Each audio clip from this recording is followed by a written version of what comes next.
one of our contributors, Denise Gitsham. She is a former Republican congressional candidate in California. Denise, always a pleasure.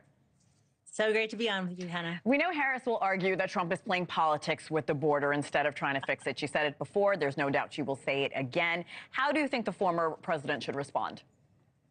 I think the fact that she's at the border really amongst people who've suffered so much under this administration's complete and abject failure at the border.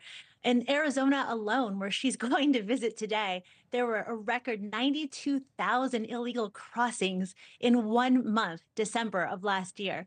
You know, to call someone else politicizing an issue when in fact you're the one using it as a campaign stop when you haven't shown up for 3 years and clearly do not have the political willpower to do anything to enforce the federal law is something that President Trump needs to hammer her on over and over because it's a winning issue. Polls show that by 21 points, they trust Trump over this issue, over Harris on this issue, and he has every reason to go after her with the facts and the facts alone. Former President Trump has repeatedly asked Kamala Harris, why didn't you fix the border while you were vice president?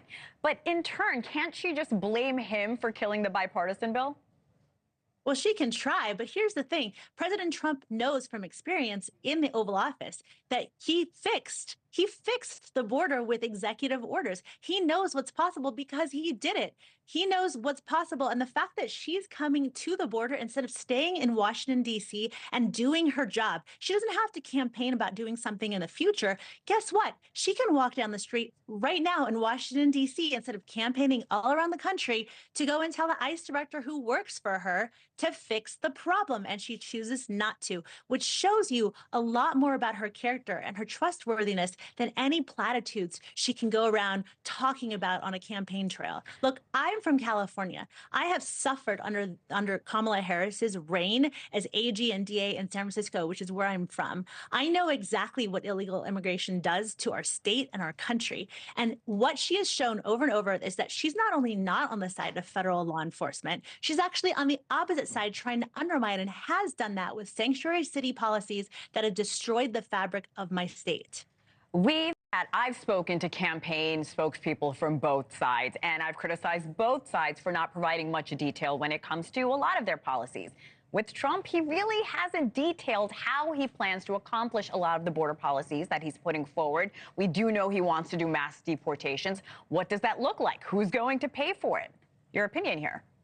Yeah, and you know, Hannah, that's why I love you, because you're so fair. You're tough on everybody. And I think that's exactly what we need to be. So what we can do is we can look at people's pasts when they don't give us details to determine what they're going to do in our future. With Kamala Harris, we have decades of her public service on the record where she was chanting down with deportations at rallies, where she was comparing ICE to the KKK. And you don't even have to go back that far. You can look at what she and President Biden have done just in their tenure in the White House to allow 425,000 convicted criminals into our country to be released into our streets and neighborhoods. And then you compare that with President Trump has done, what he did to secure our border, to protect American citizens from this travesty. And you don't have to look much further than to say, look, we can have as many laws passed as we want on the books, but if we don't have the political willpower to do what's right for American citizens, it doesn't really matter what you say. It doesn't matter what you pass. What matters is the fact that you're willing to do something about it. And that's what President Trump has shown us time and time again. Denise Gitsham, I always appreciate your time and context. Thanks for coming on. Hope to see you soon. Thanks, Hannah. Have a great day. You as well.